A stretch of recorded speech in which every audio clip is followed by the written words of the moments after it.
Graças paz, irmãos. Amém. Graças ao nosso Senhor por mais esse dia do Senhor, dia de nos reunirmos e cultuar ao nosso Deus. Neste momento eu convido os irmãos a abrirem suas Bíblias, o livro do profeta Oséias, capítulo 14. Nós iremos ler dos versos 1 ao 9. Amém, irmãos? Vamos nos concentrar neste momento em ouvir a palavra do Senhor.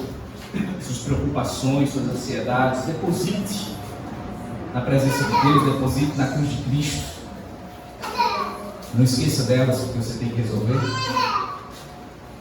E vamos ouvir agora neste momento a palavra e a exposição da palavra do Senhor, que encontramos aqui em Oséias, capítulo 14, versículos do 1 ao 9. Amém? Amém. Diz assim a gloriosa palavra do Senhor: Volta, ó Israel, para o Senhor teu Deus, porque pelos teus pecados estás caído. Tenho convosco palavras de arrependimento e convertei-vos ao Senhor. Diz ele: perdoa toda iniquidade, aceita o que é bom, e em vez de ouvires o sacrifício dos nossos lábios. A Síria já não nos salvará.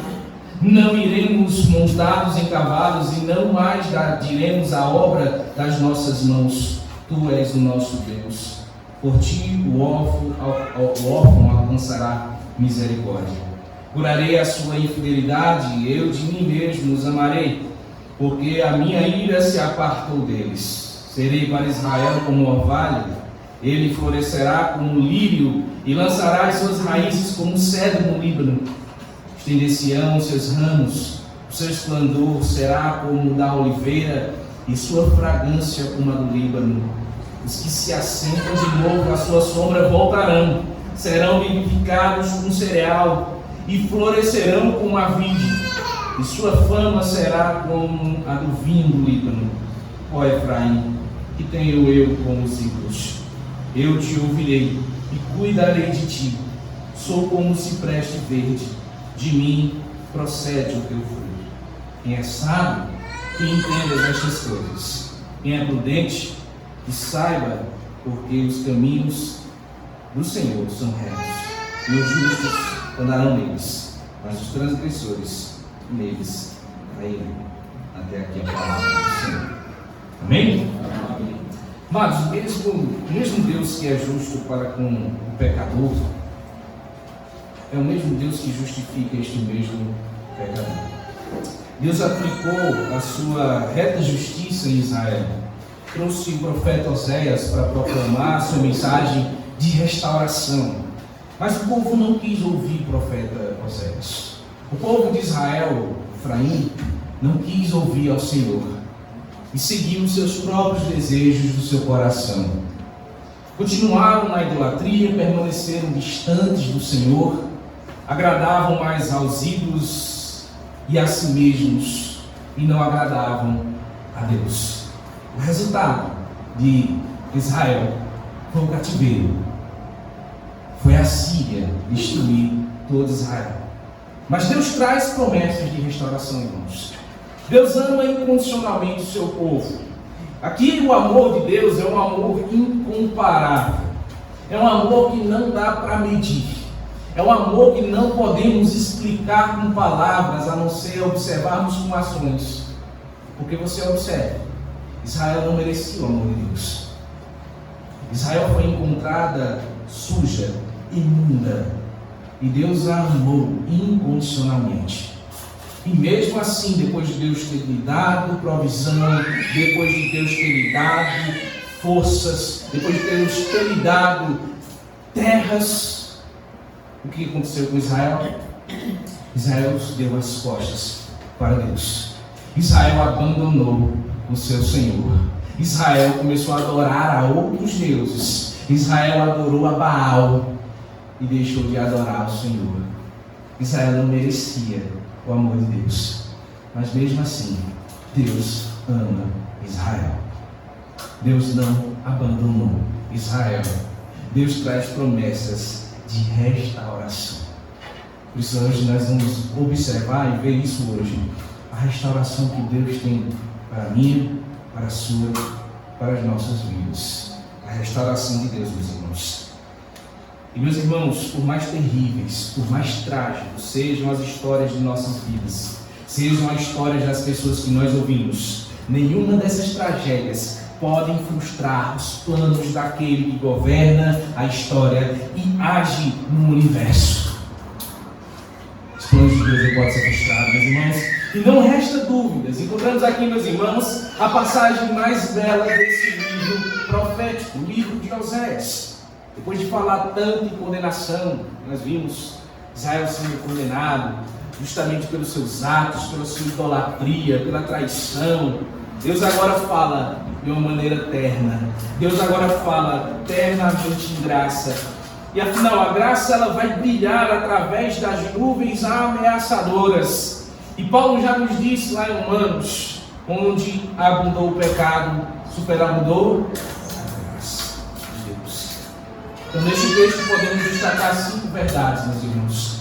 A primeira, vemos aqui o chamado urgente à restauração. Vemos aqui no verso 1. Segunda verdade, vemos que Deus põe uma condição, exigências para essa restauração. No verso 2 e 3. Terceira verdade, vemos que Deus assegura de maneira eficaz a concretização dessa restauração. Ele promete restauração e vai cumprir a restauração. No verso 4 e 5, da parte A do verso 5. A quarta verdade, observamos aqui que a restauração do Senhor vai resultar em bênçãos. Quando Deus restaura, existem bênçãos em nossas vidas. No verso 5, parte B, ao verso 7. A quinta verdade, nós vemos justamente que o Deus da restauração, Ele nos traz também exortações. Ele trouxe uma exortação para Israel, no finalzinho do verso 8 e 9. E ao final nós traremos algumas lições para as nossas vidas, meus irmãos. Por isso mantenha a sua Bíblia aberta e vamos fazer a exposição desse texto. A primeira verdade aqui que encontramos é que Deus chama o seu povo à restauração. Meus amados, quem restaura aqui é Deus. Quem faz a obra de restauração é Deus. Nós não podemos restaurar o relacionamento entre nós e Deus pelas nossas próprias forças, pelo que nós podemos fazer. Nós não temos essa capacidade de nós mesmos conseguirmos construir um relacionamento entre nós e Deus. Porque é Deus quem chama o seu povo à restauração. É Ele quem chamou Israel, enquanto Israel estava lá como um pagão.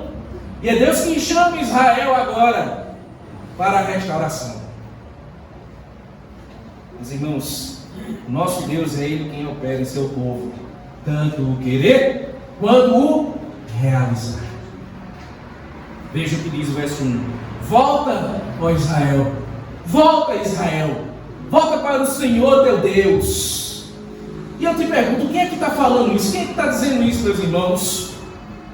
Deus. Deus é que está dizendo isso. O próprio Deus que foi ultrajado, foi rejeitado, cuspido, traído, trocado pelo povo da aliança. É esse mesmo Deus quem toma a iniciativa de chamá-los para se voltarem a Ele.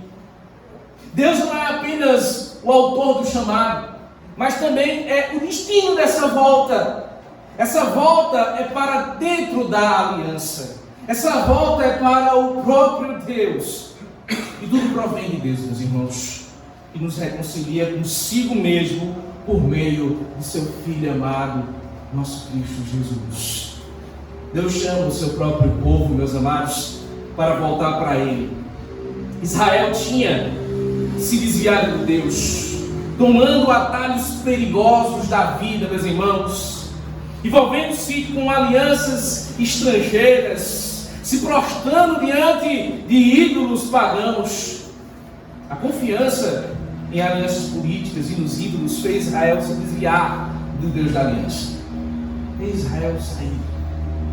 Por isso agora Israel está sendo convocado. Volta, Israel. Volta com urgência, Israel, para o teu Deus. Volta. E por que Deus chama Israel, meus irmãos? E responde aqui, ainda no verso 1. Observe. Volta, ó Israel, para o Senhor teu Deus. Por quê? Porque pelos teus pecados estás caído. Porque pelos teus pecados estás caído. Foi o pecado de Israel que destruiu Israel, meus irmãos. A nação caiu politicamente, moralmente e espiritualmente. Então o pecado entra no íntimo do coração de uma pessoa, meu irmão, e esse pecado, ele não é tratado. Esse pecado fica lá dentro. Irmão, isso é a mesma coisa que um câncer dentro de uma pessoa. Silenciosamente, ele vai matando aquela pessoa aos poucos. E assim é o pecado que não foi tratado. Assim foi com Israel. Aos poucos Israel foi morrendo. Aos poucos aquele pecado foi inundando o coração de Israel. E aquele pecado age que nem essa bactéria, que nem esse câncer nervoso, e consome tudo ao seu redor. E essa terrível infecção, ela vai crescendo silenciosamente, causando perda do apetite espiritual. Esse pecado, quando você enraiza, quando você guarda silenciosamente, de repente você perde a vontade de ler a palavra de Deus. A palavra de Deus para você e nada é a mesma coisa. Vai provocando cansaço. O povo de Deus fica olhando para a hora assim, então, meu Deus, já é 9 horas que o cara está falando ainda. Cansaço. Cansaço, canseira de estar na igreja, de estar sentado, estar ouvindo a palavra de Deus, provoca cansaço, provoca fraqueza. Então vem o desânimo, a apatia espiritual, e logo depois vem a morte. Por quê? Porque o pecado não foi tratado. O pecado está lá dentro. O crime de Israel não foi apenas a violação da lei, meu irmão. Foi uma ofensa contra a pessoa de Deus, uma ofensa contra o marido, como nós vemos no capítulo 1 ao capítulo 3, uma ofensa contra o pai, como nós vemos no capítulo 11 de Osés. E desse jeito, meus irmãos, não dava para solucionar o problema com um mero sacrifício ou com um pagamento de uma multa, como nós pagamos multa rodoviária. Para consertar o relacionamento com Deus, meus irmãos, eram necessárias palavras que mostrassem um compromisso sincero. E essas palavras eram tão importantes que o profeta não podia simplesmente dizer qualquer coisa. Ele precisava escolhê-las com cuidado, colocá-las em uma oração de arrependimento. O Evangelho de Jesus, meus irmãos, não é um chamado para a riqueza. Nunca veio, não espere de mim pregar aqui riqueza. Não espere de mim pregar aqui prosperidade. Porque o Evangelho de Cristo não promete que você vai ser rico aqui na terra.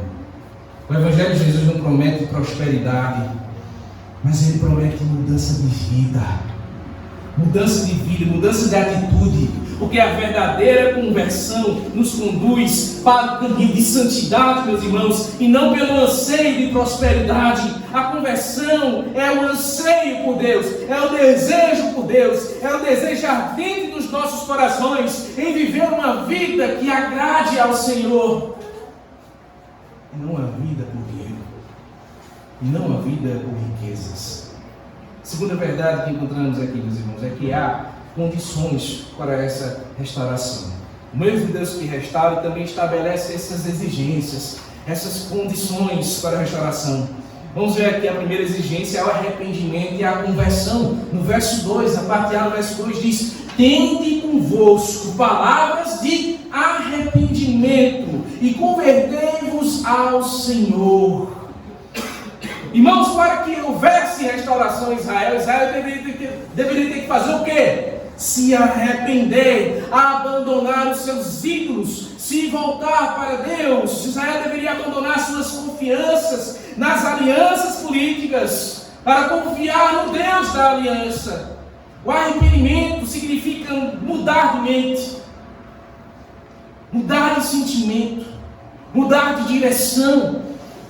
Trata-se de uma mudança interna, mas é também uma mudança externa, meu amado. O arrependimento envolve desejo, envolve aqui propósito, envolve também a ação. Em vez de se desviar de Deus, Israel agora é chamado para voltar-se para Deus, se convertendo nele. Esse é o segredo do reavivamento espiritual, porque a gente espera que Deus reavive a obra dele, que a igreja fique lotada, que a igreja cresça, que a igreja não sei o quê. Isso é um anseio de toda a denominação. Mas, irmãos, reavivamento espiritual não é a igreja lotada, não. Não é puro emocionalismo de pessoas chorando, se derramando, se ajoelhando, caindo no chão. qualquer coisa desse tipo. Isso não é reavivamento, irmãos, mas o arrependimento do povo de Deus. Isso é reavivamento. Um povo arrependido, um povo que busque a Deus, que volte-se para Deus. Essa é a primeira exigência para a restauração. Se arrependa e se converta do seu mau caminho. A segunda exigência é o pedido de perdão e o acerto de vida. Veja o verso 2 ainda, a parte B. Diz ele: perdoa toda iniquidade e aceita o que é bom. A restauração vem pelo reconhecimento do pecado, meu irmão, e pelo pedido de perdão. Apenas reconhecer o erro, sem ser um devido pedido de perdão, não é arrependimento para a vida, sem remorso, mas remorso para a vida, ou para a morte. Israel não deveria apenas abandonar o pecado, mas também voltar-se para Deus, rogando-lhe perdão. Não era só voltar, mas era voltar com esse sentimento de perdão. Quando nos voltamos para Deus, também nos voltamos para a prática do bem, meus irmãos. Quando nossa relação vertical entre nós e Deus ela é corrigida, a nossa relação horizontal entre nós e os homens também é acertada. Quando nos voltamos para Deus, também nos voltamos para o próximo. O perdão implorado aqui é justamente o que foi negado lá no capítulo 1, no versículo 6, onde pode ser oferecido agora esse perdão. Porque só o juízo, depois de estar completo, é que pode haver o perdão. O que foi dito lá no capítulo 1, versículo 6? Tornou ela a conceber e deu à luz uma filha. Disse o Senhor a Osés: põe o nome de desfavorecida, porque eu não mais tornarei a favorecer a casa de Israel para lhe perdoar. Naquele momento Deus não ofereceu perdão a Israel. Mas agora sim. Por quê? Porque veio o cativeiro. Porque veio a justiça. Só pode haver perdão se houver justiça. Se é o perdão sem justiça, se houver perdão sem justiça, então é uma imitação barata. Uma imitação barata da retidão de Deus. Como diz 1 João capítulo 1, versículo 9: Ele é fiel e justo para nos perdoar os pecados. E quem é fiel e justo para nos perdoar o pecado? Cristo Jesus. E o que Cristo Jesus fez por nós, meus irmãos? A cruz é a base do perdão. Porque sem a cruz não há perdão. Pois é também ali o local onde ocorre o juízo.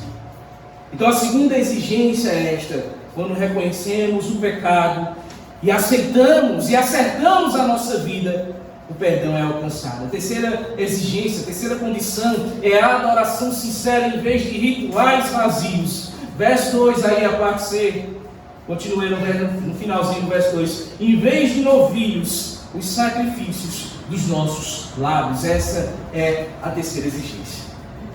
Deus não se impressiona com a pompeza do seu culto. Você pode vir bonito, cheiroso, Deus não vai se impressionar com a sua boniteza. Você pode enfeitar a igreja, pintá-la de preto, você pode fazer o que quiser, mas Deus não se impressiona com a pompeza, com a boniteza dos nossos cultos. Ele não se contenta com cultos abundantes e corações vazios. Ele requer uma adoração sincera. Ele exige sacrifício nos lábios. A ordem aqui é que tragam palavras e ofereçam ao Senhor não sacrifícios nem presentes, mas verdadeiro arrependimento. Mas o coração sincero em arrependimento. É isso que Deus está exigindo. Não é pureza, não é boniteza, mas é sinceridade, irmãos. Quarta exigência, quarta condição é o rompimento definitivo com as alianças estrangeiras. Veja o verso 3 aí. A Síria já não nos salvará, não iremos montados em cavalos. Para tentar salvar-se da crise financeira, da crise política, Israel correu atrás da Síria, correu atrás do Egito, saiu correndo que nem uma pomba enganada, deixando de confiar no seu próprio Deus para confiar em outras nações. E nessas alianças estrangeiras, Israel se envolveu com os deuses desses outros povos, dependesse totalmente dessas potências, em vez de dependesse de Deus. E a decadência espiritual de Israel desembocou justamente na sua decadência política. Foi destruído Israel por isso. Depois de se humilhar diante de Deus em arrependimento sincero, Israel reconhece que sua salvação não está nas mãos da Síria, não está nas mãos do Egito, não está nas cavalarias do Egito, meus irmãos. Para que houvesse restauração, Deus então exige que a pomba enganada deixasse de se enganar, de pular de galho em galho. Ou seja, Deus exige que Israel abandonasse a sua dependência da Síria, a sua dependência do Egito, para que ela possa depender unicamente dele, unicamente de Deus. Uma coisa é você: pare de depender das outras pessoas, pare de depender do Estado, pare de depender de políticos, pare de depender de outras coisas. Dependa somente de Deus. Quinta exigência, quinta condição é o rompimento definitivo com os ídolos. Veja a parte B do versículo 3. E não mais diremos a obra das nossas mãos: Tu és o nosso Deus, por ti o órfão alcançará misericórdia. Israel, meu irmão, cometeu uma loucura, uma insanidade, que foi fabricar ídolos e dizer a essas esculturas que eles criaram que eles eram o nosso Deus. Eles diziam para os bezerros de ouro que aqueles bezerros eram Deus deles. Eles fizeram essa insanidade, cometeram essa insanidade de prestar culto a esses ídolos. E esse é o caso, o Criador adorando a criatura. A grande tragédia, meus irmãos, é que o ídolo não é capaz de falar. O ídolo não é capaz de manter um relacionamento interpessoal. Você até pode dizer para o ídolo: interceda por mim. Você pode até dizer para o ídolo que ele é seu Deus. Mas o ídolo jamais poderá lhe retribuir e dizer de volta: eu te perdoo. O ídolo jamais pode dizer: você é meu povo. Jamais. A idolatria levou Israel ao fracasso. A idolatria levou Israel à queda, ao cativeiro. Porém, agora, meus irmãos, nesses versículos, restaurado por Deus, Israel tem plena consciência de que é uma ordem de Deus romper definitivamente com a idolatria. O cativeiro assírio e mais tarde o cativeiro babilônico limpariam Israel e Judá, respectivamente, desse terrível pecado da idolatria.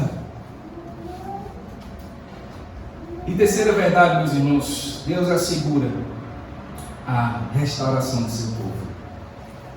Deus promete a restauração do seu povo, meus irmãos. Depois de falar do chamado, das condições para a restauração, Oséias passa a falar sobre a promessa segura de restauração. Ele faz uma transição do que o povo precisa fazer agora para o que Deus promete fazer. E primeiramente Deus promete curar o seu povo. Veja aí o verso 4, a parte A: curarei a sua infidelidade. A infidelidade de Israel era uma doença crônica, era um câncer que exigia uma cura radical. O povo não tinha poder para curar a si mesmo. Pelo contrário, a nossa teimosia é incurável, mas até que Deus a cure. Oséias equipara aqui a restauração à cura. Cura que a Síria era incapaz de realizar. Cura que Israel buscou, mas sem sinceridade. Cura que Deus ardentemente desejava dar para Israel. Cura a qual Israel continua resistindo. Aqui a cura é prometida abertamente.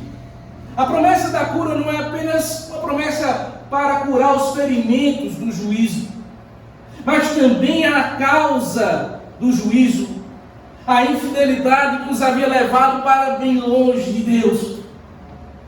O Jeová Rafa, Senhor que cura, não só chamou o povo à restauração e estabeleceu condições para a restauração, mas também curou eficazmente a infidelidade do povo, meus irmãos. Deus deu ao povo um novo coração, uma nova vida, um novo futuro, um novo rumo, meus irmãos. Um novo rumo. Em segundo lugar, Deus promete amar incondicionalmente o seu povo. Veja a parte B do verso 4. Eu de mim mesmo os amarei, porque a minha ira se apartou deles. Irmão, Deus ama o seu povo, não por causa dos seus méritos, não porque fizeram alguma coisa especial, mas apesar dos seus deméritos. Israel merecia condenação por tudo que fez, mas a causa do amor de Deus não está em Israel, meus irmãos, mas está nele mesmo. Deus ama o seu povo incondicionalmente, apesar do seu povo. Em vez de destruir seu povo por causa da sua ira, Deus aparta da sua ira e lhe concede misericórdia. Misericórdia ao seu povo. Em terceiro lugar, Deus promete ser a fonte de restauração do seu povo. Veja o versículo 5, parte A. Serei para Israel como orvalho. Deus cura, Deus ama, Deus restaura o seu povo, e Ele mesmo é o remédio para a enfermidade. O que o orvalho significa aqui para a terra árida do deserto, Deus significa para o seu povo, meus irmãos. Ele lhe traz vida, Ele traz restauração para o seu povo. A graça divina será o orvalho que dará vida, que dará beleza à nova Israel. A nova Israel somos nós, que é a igreja de Deus, remido da miséria, remido da sua apostasia.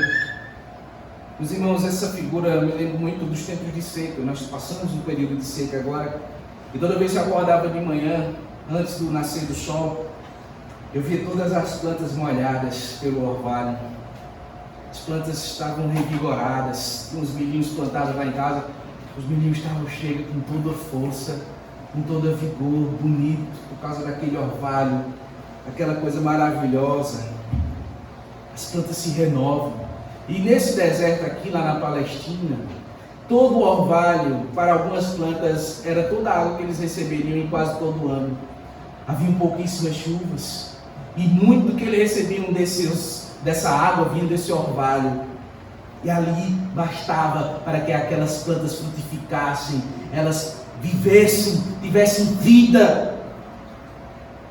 E se Deus fez isso com plantas, meus irmãos, quem dirá o que Ele faz com cada um de seus filhos aqui na terra?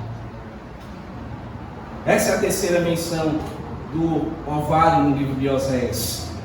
No capítulo 6, verso 4, quando ele mencionou a questão do orvalho, ele mencionava a questão da bondade de Israel, que teve uma curta duração, assim como o orvalho também ele dura muito pouco. Quando vem os primeiros raios solares, o orvalho some. No capítulo 3, verso 3, capítulo 13, verso 3, falava aqui do caráter transitório de todo o reino do norte, que logo seria destruído na invasão da Assíria, como um orvalho que também logo some.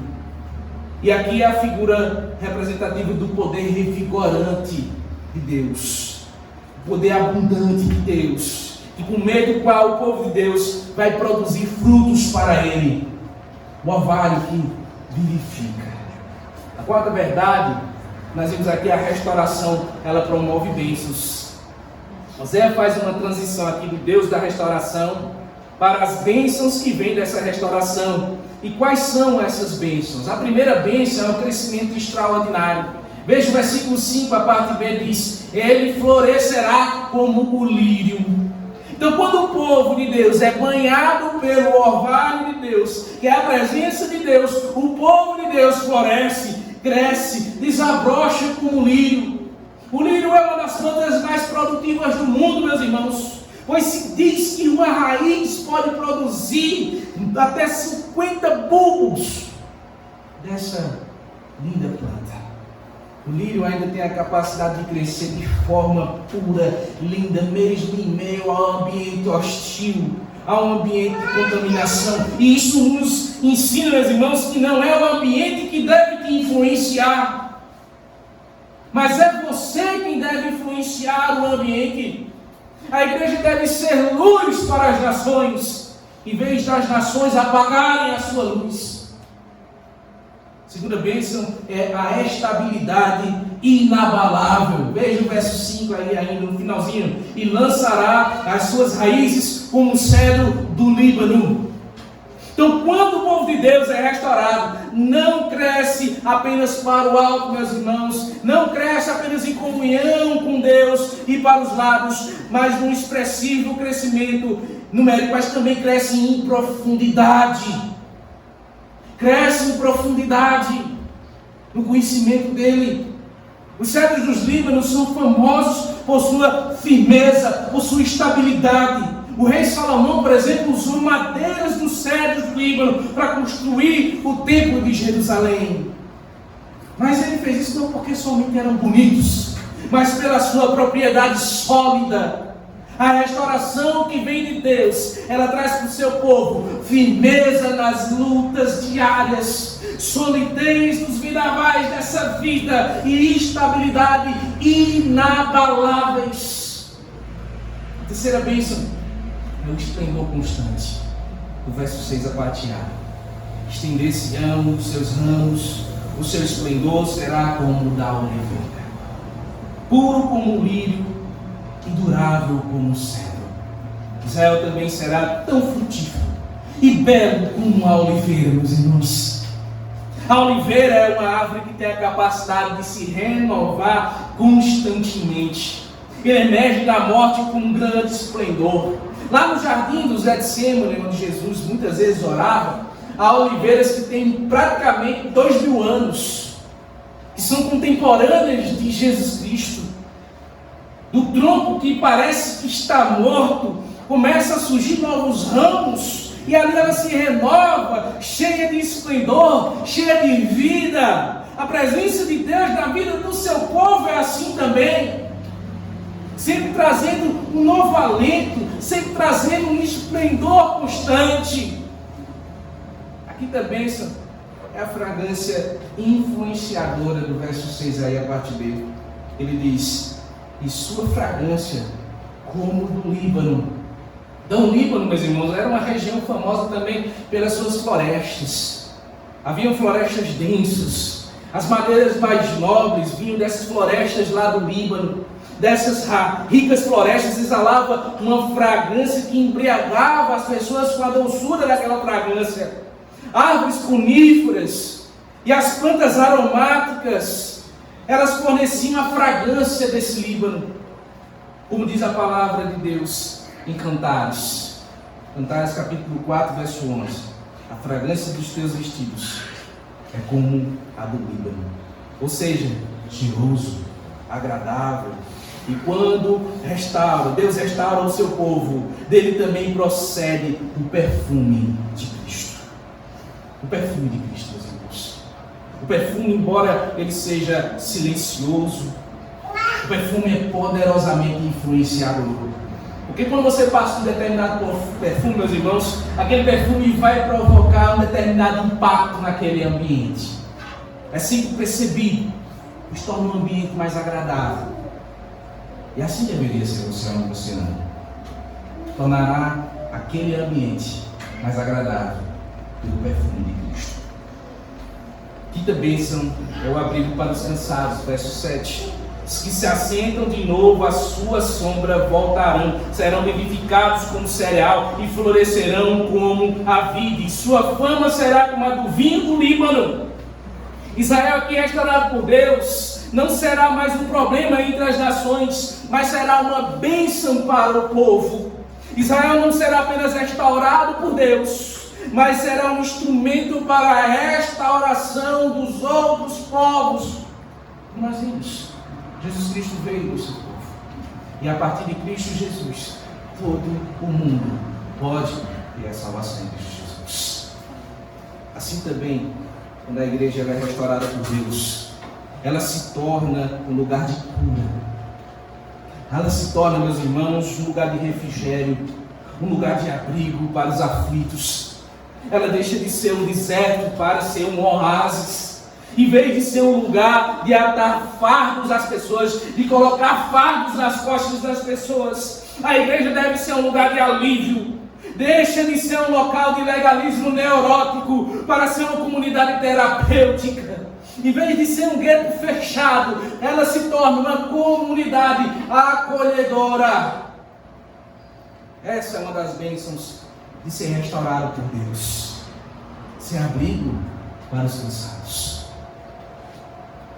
Ser abrigo para os cansados. A quinta verdade é uma exortação do Deus da restauração. Antes de concluir essa mensagem de restauração, Deus ele faz essa séria exortação a Israel. Veja aí, Deus confrontando o seu povo no verso 8, a parte A. Ele diz: ó Efraim, que tenho eu com os ídolos? A mesma semelhança do grito de Davi com seu filho Absalão. Meu filho Absalão, meu filho Absalão. Ou do Senhor Jesus, quando ele diz Jerusalém, Jerusalém. Deus fala ao mesmo tempo com amor e angústia no seu coração. Como te deixaria, ó Efraim?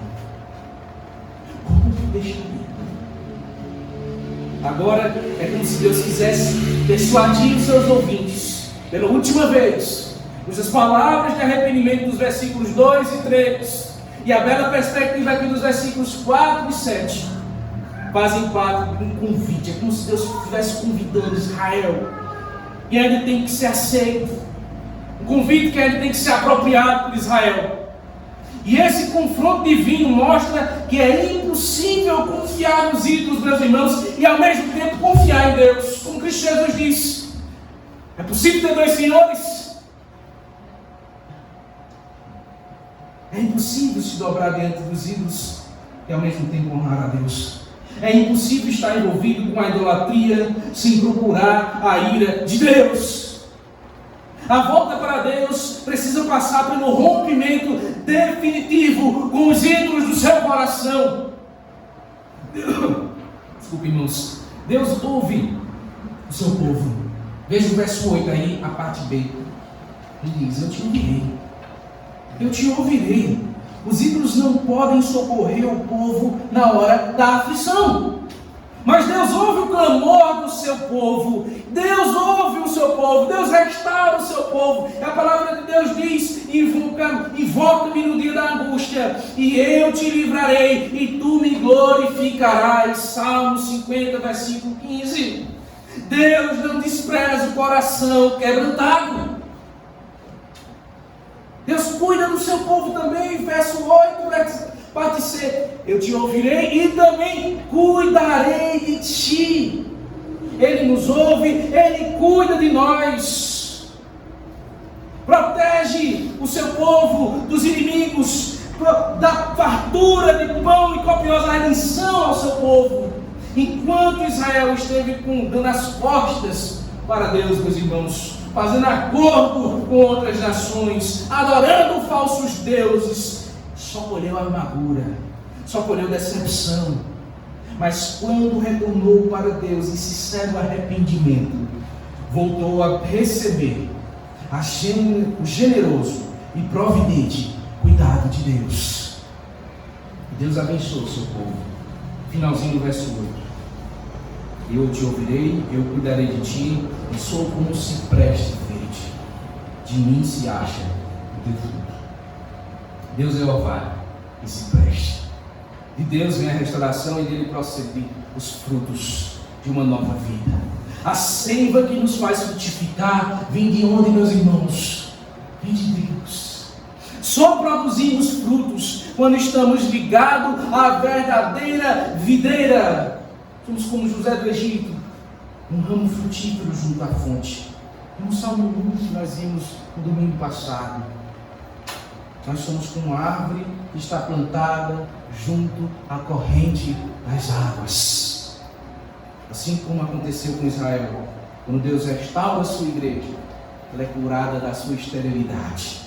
O fruto da igreja, meus irmãos, não é resultado do seu ativismo, não é resultado da sua busca, do seu trabalho. A gente, meu irmão, pode trabalhar, suar, porque eu estou aqui suando, meus irmãos. A gente pode fazer o que quiser, evangelizar todos os dias, mas se Deus não quiser que essa obra frutifique, ela não frutificará. Porque o fruto vem de quem? Vem de Deus. O fruto da igreja vem de Deus. É obra dele. O nosso trabalho, como diz Lutero, vão será se Deus não for convosco. Sem Cristo, nada podemos fazer, meus irmãos. A mensagem foi dada e ela exige uma resposta, meu irmão. É impossível permanecer neutro diante da palavra de Deus. E observe com atenção aqui esse último versículo da profecia de Osés. Quem é sábio, que entenda estas coisas. Quem é prudente, que saiba, porque os caminhos do Senhor são retos, e os justos andarão neles, mas os transgressores neles cairão.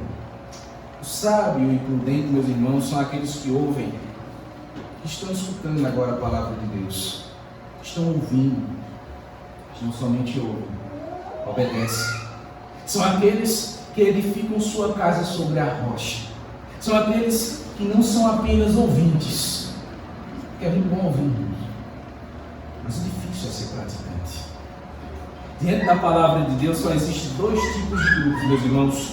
Só existem os justos e os ímpios. Os que ouvem a palavra e os que obedecem a palavra.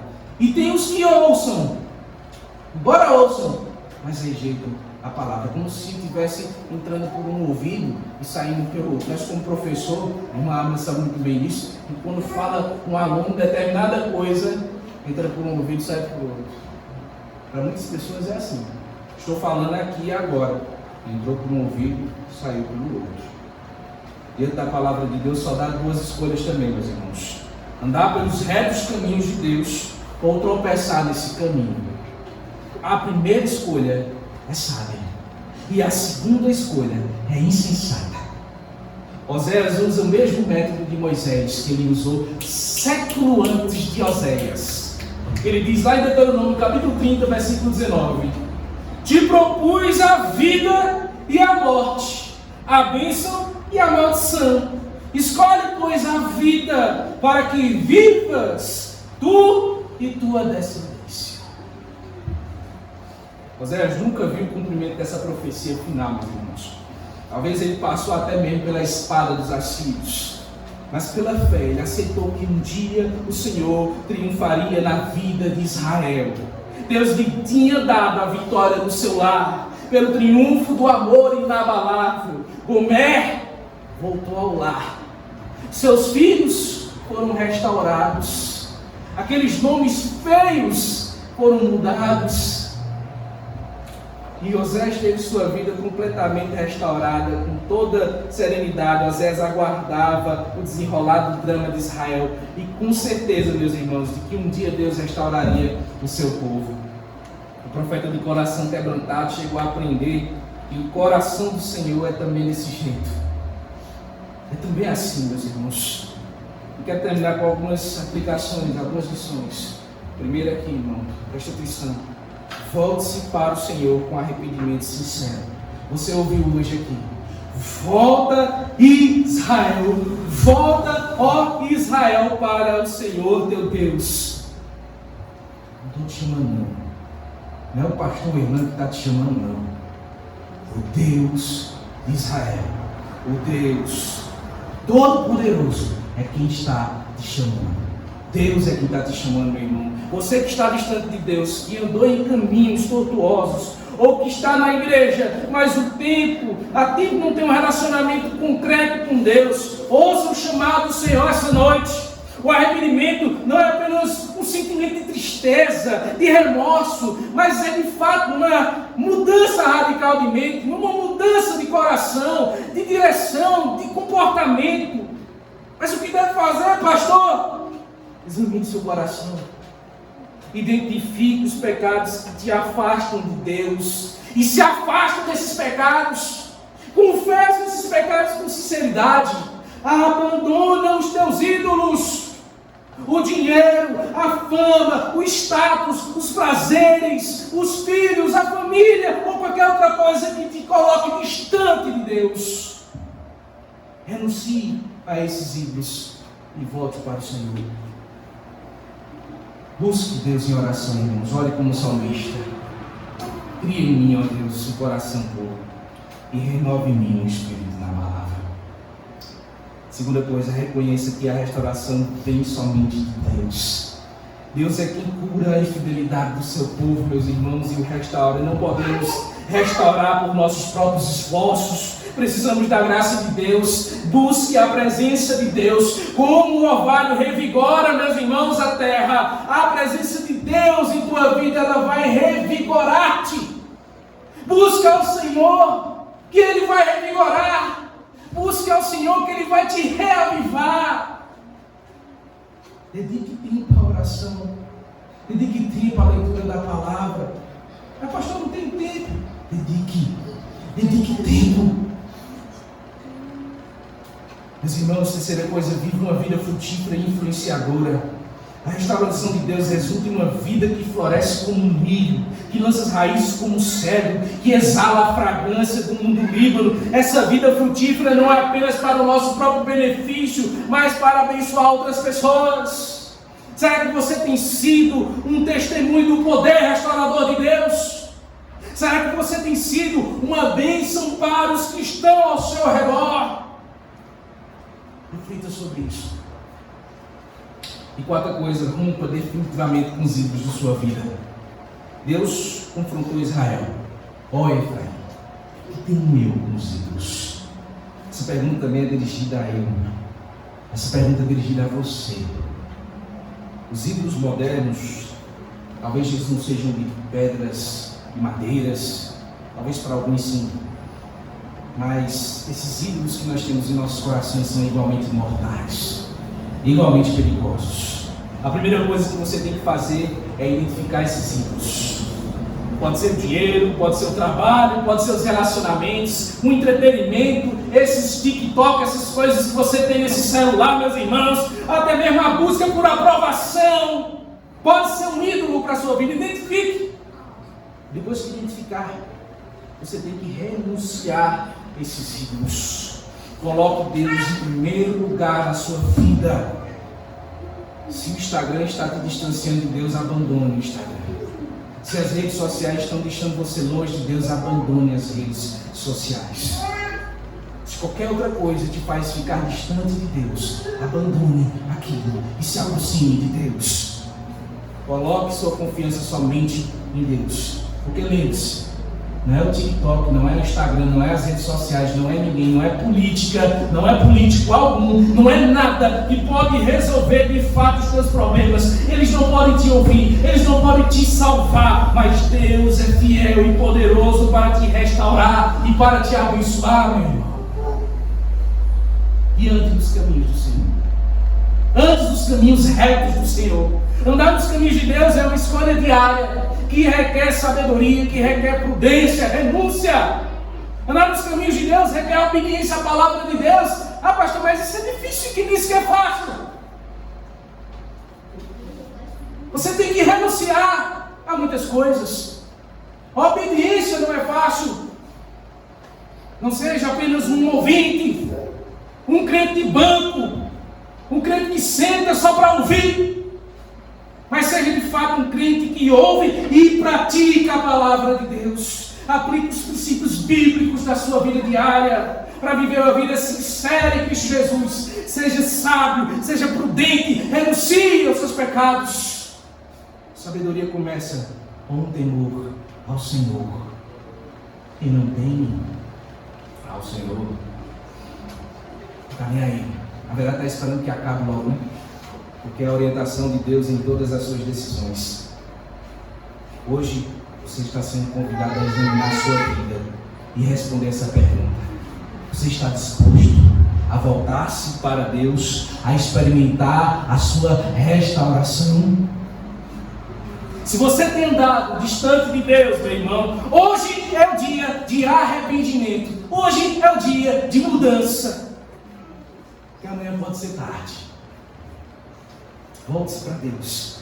Rompa com os ídolos da sua vida e ande nos caminhos retos do Senhor. E se você já conhece a Cristo Jesus, se você já está firme na rocha que é Cristo, como uma árvore, você deve continuar plantada junto às correntes de água, frutificando para a glória de Deus.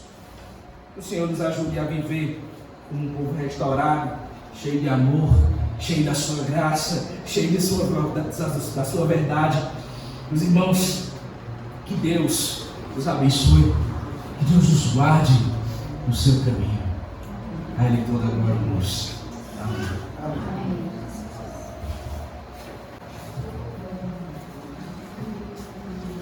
Se coloquem de pé, amados do Senhor. Vamos então ao hino número 400.